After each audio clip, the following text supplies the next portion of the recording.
তুমি যদি second timer হয়ে থাকো, গুচ্ছ বিশ্ববিদ্যালয় ভর্তি পরীক্ষায় হতে পারে তোমার নিজেকে পাবলিকিয়ান হিসেবে প্রমাণ করার শেষ সুযোগ। এজন্য তোমাকে কি করতে হবে? তোমাকে সিস্টেমেটিক ওয়েতে পড়াশোনা করতে হবে। তোমার হলো Bangla, English, GK, Bangla, English আর হলো জিকে, এই তিনটা সাবজেক্টের টোটাল 100 মার্কের 100 মার্কের এমসিকিউ পদ্ধতিতে পরীক্ষা হবে। এই তিনটা সাবজেক্টের প্রত্যেকটার প্রিপারেশন নেওয়ার আগে তোমার যে ফার্স্ট অফ অল যে কাজটা করতে হবে, টপিক সিলেকশন, যেটা অনেকেই পারে না। এই বিষয়ে ভেরি সুন ভিডিও আনবো। আজকের ভিডিওতে GST B unit Bangla suggestion দিব, ইনশাল্লাহ এখান থেকে সর্বোচ্চ কমন পাবা। প্রথমে আসি ব্যাকরণ। বাংলা ব্যাকরণের ক্ষেত্রে ধ্বনির পরিবর্তন, এটা খুবই ইম্পর্টেন্ট একটা টপিক। ধ্বনির পরিবর্তন, যে সমীভবন, বিষমীভবন, স্বর সংগতি, এই যাবতীয় যে বিষয়গুলো আছে এখান থেকে প্রায় প্রশ্ন আসে।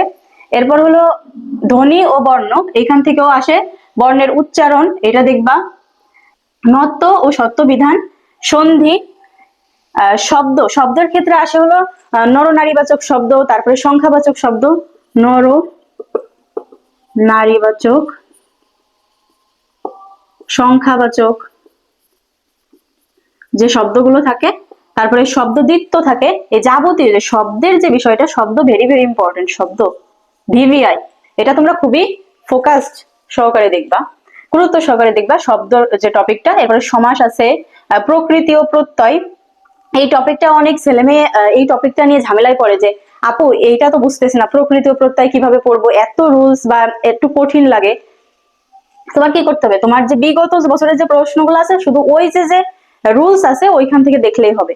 দুই একটা বা তিনটা চারটা যেগুলো আছে সেগুলো দেখলেই এনাফ, মানে বেশি প্যারা নিয়ে তো লাভ নাই, তোমার হাতে সময়ও খুব অল্প আছে, যে কারণে তোমরা এটা দেখতে পারো। তারপরে পদ প্রকরণ, এটাও ইম্পর্টেন্ট। তারপরে ক্রিয়ার কাল থেকে আসে, কারক ও বিভক্তি, বাচ্য, বানান থেকে আসে, বানান। এরপর হচ্ছে উপসর্গ, এটা থেকে খুবই রেয়ার, মানে অল্প আসে। আমি বিগত বছরের প্রশ্নগুলো দেখলাম, তো এখান থেকে খুবই অল্প আসছে জিএসটি বি ইউনিটে। এরপর হলো বিরোচন, তাহলে ব্যাকরণ। আমরা বাংলার ক্ষেত্রে যদি প্রস্তুতি নেই তাহলে প্রথমে আমাদের যেটা আসে যে বাংলা সাহিত্য, ব্যাকরণ, বিরোচন। বাংলা সাহিত্য, সাহিত্য প্লাস ব্যাকরণ প্লাস বিরোচন। এই সাহিত্যের মধ্যে আছে কি কি? সাহিত্যের মধ্যে আছে হলো গদ্য, পদ্য, নাটক, উপন্যাস। গদ্য, পদ্য, নাটক, উপন্যাস, এইগুলো আছে। সো তোমার কি করতে হবে, তোমার হলো এই যে নাটক, উপন্যাস, গল্প, কবিতা যা যা আছে টোটালি রিডিং পড়তে হবে, খুব ভালোভাবে আত্মস্থ করতে হবে। এইখানে তোমার বাংলার ক্ষেত্রে আমি যদি বলি গদ্য, পদ্য, সাহিত্য পাঠ যে বইটা আছে তোমার, যে সিলেবাসে তোমার যে গদ্য পদ্যগুলো আছে এগুলো খুব ভালোভাবে পড়বা। এখানে শব্দার্থ দেওয়া আছে, শব্দার্থ, কবি পরিচিতি, তারপরে যে পাঠ পরিচিতি, এইগুলো খুব ভালোভাবে দেখবা।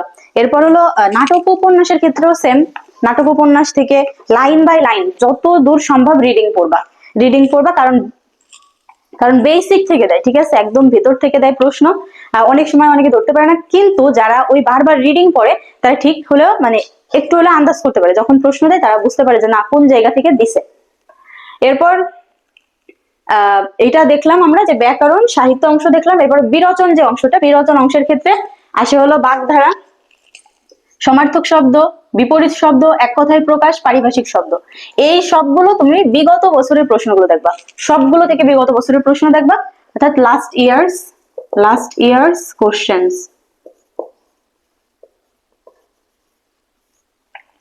এটা আর শব্দার্থের ক্ষেত্রে তোমার যে মেইন বইয়ের বা বাংলা সাহিত্যর যেটা, ওইটা থেকে দেখলেই হয়ে যাবে।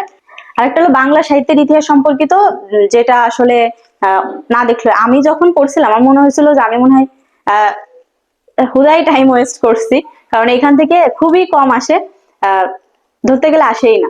এজন্য তোমার জাস্ট এই টপিক গুলো যদি দেখো আমার মনে হয় খুব বেস্ট একটা রেজাল্ট হবে। অল্প পড়া হবে কিন্তু গঠনমূলক হোক, বা অল্প পড়া হোক কিন্তু খুব ভালোভাবে হোক, এইটাই কথা। আমরা যদি বিগত বছরের প্রশ্নগুলো দেখি তাহলে দেখবো যে বাংলার ক্ষেত্রে তোমার ম্যাক্সিমাম হলো সাহিত্য অংশ থেকে প্রায় নয়টার মতো সর্বোচ্চ 9টা কোশ্চেন আসছে। এরপরে ব্যাকরণ থেকেও সেম 10টার মতো আসে, 10টা 11টা এরকম আসে।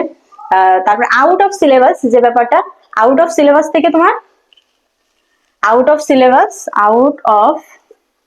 সিলেবাস এখান থেকে 7 ± অর্থাৎ 60টার বেশিও আসতে পারে, কম আসতে পারে। কিন্তু কিন্তু তুমি কি এই আউট অফ সিলেবাসে যেগুলো আসবে এইগুলোর জন্য কি তুমি ভাইবে হতাশ হয়ে যাবা যে না আমি তো এই অ্যান্সার করতে পারবো না, কোন জায়গা থেকে দিবে না, কিভাবে পড়বো? এই আউট অফ সিলেবাসের কথা তোমার ভাবারই দরকার নেই, যে আসবে কি আসবে না আসবে এত ভাবার দরকার নেই। যদি তুমি জাস্ট এইগুলো দেখো তাহলে আমার মনে হয় তোমার প্রিপারেশন খুব গোছালো হবে। এরপর আমি একটা কথা লিখছি, স্বপ্ন সেটা নয় যা তুমি ঘুমিয়ে ঘুমিয়ে দেখো, স্বপ্ন সেটাই যা তোমাকে ঘুমাতে দেয় না। বলেছেন কে? APJ Abdul Kalam sir. তুমি স্বপ্ন দেখতেছো যে তুমি পাবলিকিয়ান হবা, তুমি স্বপ্ন দেখতেছো, কিন্তু তুমি যদি সেই অনুযায়ী কাজ না করো, তুমি শুধু কান্নাকাটি করো যে আপু এই হচ্ছে না, এইভাবে হচ্ছে না, আপু আমার কিচ্ছু ভালো লাগতেছে না, কিভাবে পড়াশোনা করবো, এইভাবে বললে তো আর হবে না। নো এক্সকিউজ, তোমার স্বপ্নের সাথে নো এক্সকিউজ, ঠিক আছে? তোমার স্বপ্ন দেখতেছো, তোমার সেই স্বপ্ন পূরণের জন্য যে তাড়না, স্বপ্ন পূরণের জন্য যে তোমার তীব্র আকাঙ্ক্ষা, সেটা থাকতে হবে। অর্থাৎ স্বপ্ন সেটা নয় যা তুমি ঘুমিয়ে ঘুমিয়ে দেখো, স্বপ্ন সেটাই যা তোমাকে ঘুমাতে দেয় না। এজন্য কি তুমি ঘুমাবে না? কথাটার মিনিং মোটেও এরকম না। তোমার পরিশ্রম করে যেতে হবে, প্রপারলি পরিশ্রম করে যেতে হবে, ইনশাল্লাহ তুমি ফল পাবা। ওকে, আমরা তাহলে জিএসটি বি ইউনিট বাংলা সাজেশনটা পেয়ে গেলাম। তোমরা এটা বইতে মার্ক করে রাখো, এগুলো পড়ো, ইনশাল্লাহ কমন পাবা। আর সবাইকে পবিত্র মাহে রমজানের শুভেচ্ছা। সবাই ভালো থাকো, দেখা হচ্ছে নেক্সট ভিডিওতে।